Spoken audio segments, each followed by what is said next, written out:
Hi, it's Cassie Oelberg from Sealands Grove, Pennsylvania, and I am here for week 3 of Traveling Through Sketches the Fabulous Way. So we are going to do the third sketch from the January virtual crop. It was a lot of fun, and so I'm just going to head on over and to my desktop and get started. So this was the third sketch. Had this cute corner to corner going on. It had a border across the bottom. Absolutely loved what they did with it. And this is what I turned it into with the passport collection. So super fun. We are going to do it with Noteworthy like we've been doing. And I am going to try to use this elegant punch along here. It's a little bit bigger than that I want it to be, but I really want to go over how to use this because I've had a few people have questions on it. So I thought it would be a fun one to use. And then I may slice it in half. We'll play around with it and see what I like. But I'm going to teach you how to do the sketch. So first of all, you want to pick something that, the top part of it you can play with. So there's not a whole lot up there because if you had a border going across up here and then it would show through over there and it wouldn't have the same cool look to it. So you really wanted to not have anything up here and you wanted to have maybe a border at the bottom because guess what? That saves you time and money, right? Because the border's already there. So you don't have to cut any paper or put anything there. It's already there. So I looked through and I found this pages in the sketch. And then I went through and I picked what I wanted to use for my diagonals, which I'll teach you how to do in a second. So there were a couple of options that I really loved. This would be one because look, this would be a nice pattern for up here. This is the type of page that you can use some of that busier paper that you really love, but you're like, oh, I don't want too much of it. This is a great one for that. Or this would be another great look to go across the top of this page. So I'm going to choose this one. And let's talk about how to cut that paper and make that happen. So I'll just move my passport one out of the way. We can I'll put this sketch in here in case we want to open back up to that later. I don't have to worry about how to find it. And let's go ahead and bring my trimmer over. Oh, there was one more thing I wanted to show you. I am so sorry. Before we get started on that. And the other thing that I wanted to show you was simply what to do when you want to switch fast to fab pages. I get this question a lot.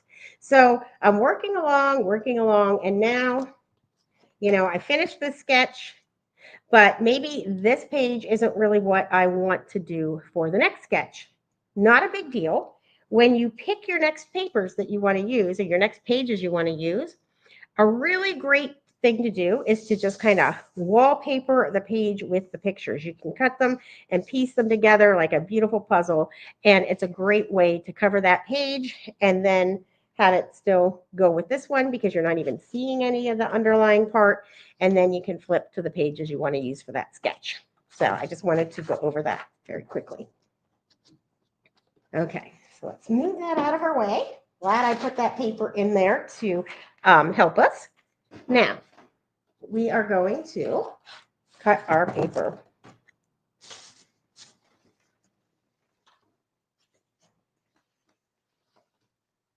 Okay, so we need a 4-inch by 12-inch piece to do this cut. So we're just going to cut it from here to here. And I notice on the sketch that it says that we need another 12 by 2 cut, but I'm going to show you what I did and managed to use just the one square, and it worked out really well. So first of all, you want to flip it to the opposite side of what you want to use. So I'm going to flip it here because I want this to be the side that's up. And I'm going to put my corner right here on the cut line over here. And then I'm going to take my top. So the corner is on my, got to move this up. So my corner is on my little cut spot, my little cut line. And then I need my 2 to be up here on the number 2. So that corner is on the number 2, and this one is down here on the cut line. And we're just gonna cut. Okay, so then we have these 2 pieces. And now we can take them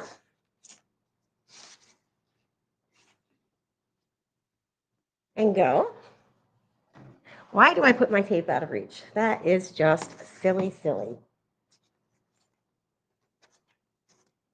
And now we can take them and they can go across the page, just like that. And we just used one 4x12 rectangle in order to make that magic happen.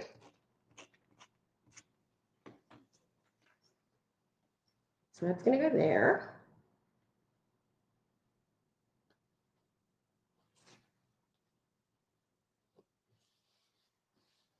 And then we're going to take this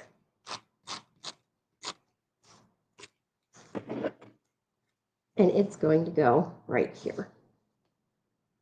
So now we have that same look, plus we have the border across the bottom, just like we saw on the sketch.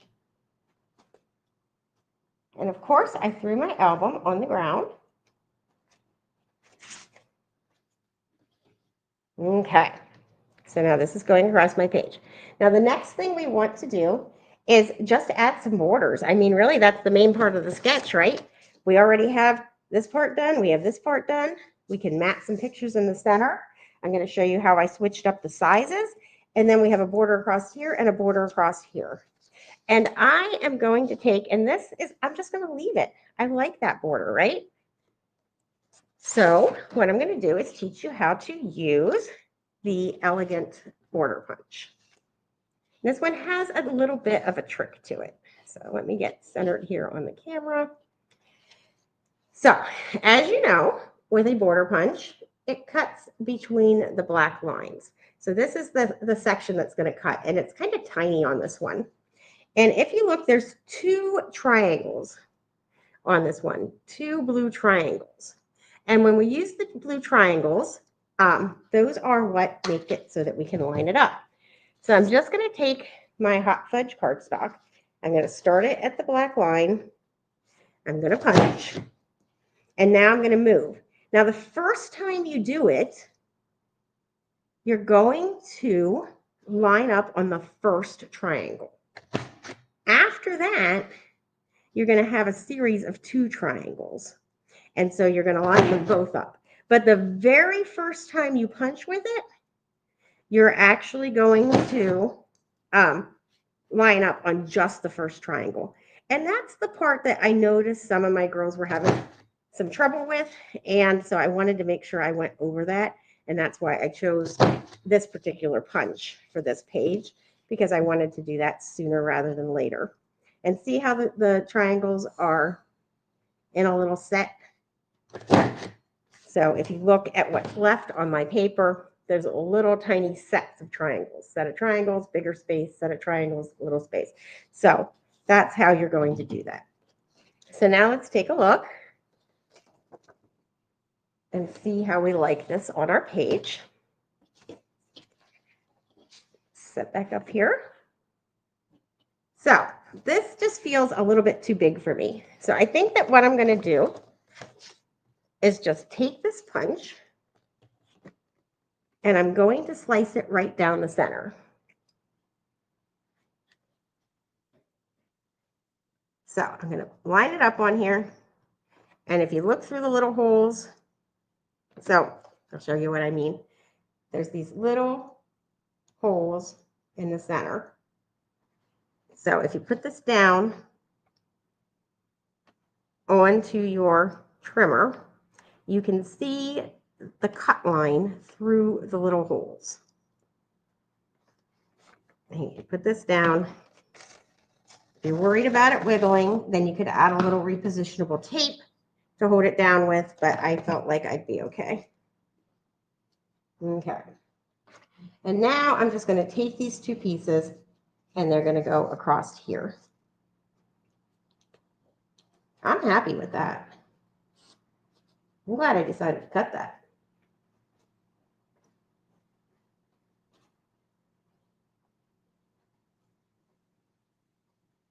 Okay. So now I'm going to take this, go here.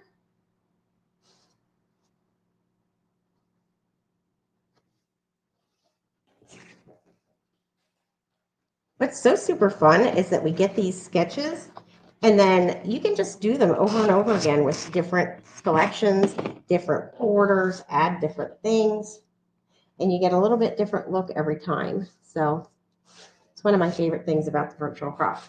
Okay, so now those parts are down. We're almost done. So if you look at this page, I did not do exactly what it had over here. I always like to add more pictures than the sketches. I'm a do a lot of pictures on my Fast Fab page as kind of a gal. So what I did was I kept these two photos the same, but then over here, I made these two smaller ones and stacked them. Then over here, I kept the larger photo, and then I just added them kind of stepping down.